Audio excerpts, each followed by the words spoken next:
శ్రీ సత్యసాయి జిల్లా హిందూపురం ప్రముఖ వ్యాపారవేత్త కాంగ్రెస్ సీనియర్ నాయకుడు ఎంహెచ్ ఇనాయతుల్లా తన నివాసంలో పత్రికా సమావేశం ఏర్పాటు చేశారు.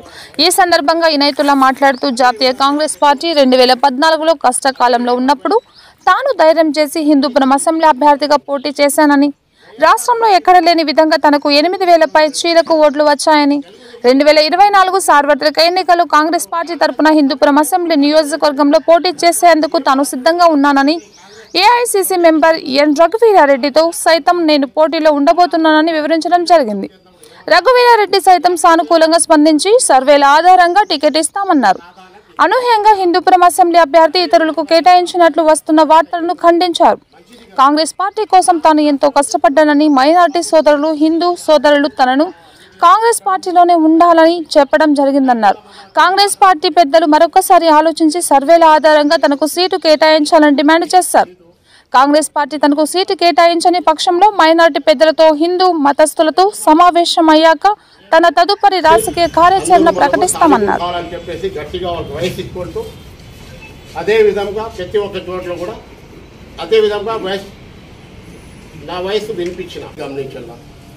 వైఎస్ఆర్సీపీలో కూడా స్థానికుడు ఒక్కడు లేడు, తెలుగుదేశంలో కూడా స్థానికుడు ఒక్కడు లేడు.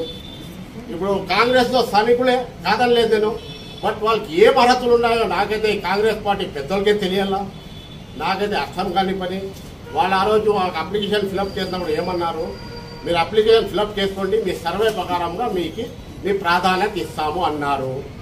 అదేవిధంగా నేను కూడా సరైన సర్వేలు అంటే ఎందుకు, మంచిది కదా, నా సర్వే చేస్తున్నప్పుడు కూడా ఫలితం బాగుంటుంది అని చెప్పేసి ఆశపడి ఆ అప్లికేషన్ పెట్టడము అంతా జరిగింది. అటాక్టివ్గా మనం వచ్చేసి నాగరాజ్ పేరు వినిపించింది.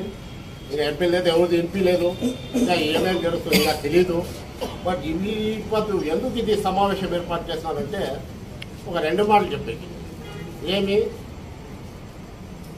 ఖచ్చితంగా హిందూపురం స్థానికులు, హిందూపురంలో ఉండే కాన్స్టిట్యూన్సీ ప్రజలంతా ఒక స్థానికులకి గుర్తించాలా అని చెప్పేసి నేను గట్టిగా వాళ్ళకి పేరున చేతులెత్తి నమస్కారాలు తెలుపుతున్నాను. ఎందుకంటే స్థానికులు లేకుండా దానికోసం 40 ఏళ్ళ నుంచి కూడా బాధపడి ఇస్తారని కూడా ఆశిస్తున్నాము.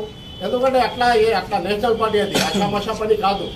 ఎందుకంటే 2014లో కూడా నేను పోటీ చేసింది ఎందుకంటే నేషనల్ పార్టీ అబ్బాయి భవిష్యత్తులో మాకు గుర్తింపు ఉంటుంది, ప్రాధాన్యత ఇస్తారు వీళ్ళు అని చెప్పేసి నేను పోటీ చేశానే. కానీ ఇప్పుడు కూడా 90% మా ముస్లింస్ ఇండిపెండెంట్ అంటారు అన్నా కూడా, అయినా కూడా లేదప్ప లేప కాంగ్రెస్ పోదాము, నేషనల్ పార్టీ ఇది మాకు ద్రోహం చేయదు అని చెప్పి నేను పోయినది మాతో వాస్తవము. ఇప్పుడు కూడా గుర్తిస్తారని ఒక ఆశ అయితే ఉంది. అయినా ఇట్లా చిల్లర రాజకీయాలు అంటే నాకైతే అర్థం కాని పరిస్థితి.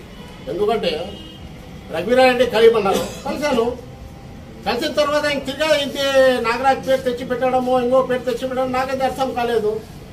ఎందుకంటే ఇన్ని దేళ్ళ నుంచి ఆయనకే సొంతం కాదు పార్టీ, ప్రతి ఒక్కరికి సొంతం పార్టీని.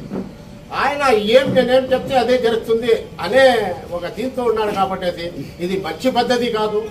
షర్మిలం కానీ హైకమాండ్ కానీ గుర్తించి సరైన ప్రాధాన్యత ప్రతి ఒక్క కాన్స్టిట్యూన్సీకి ఇవ్వాలని నేను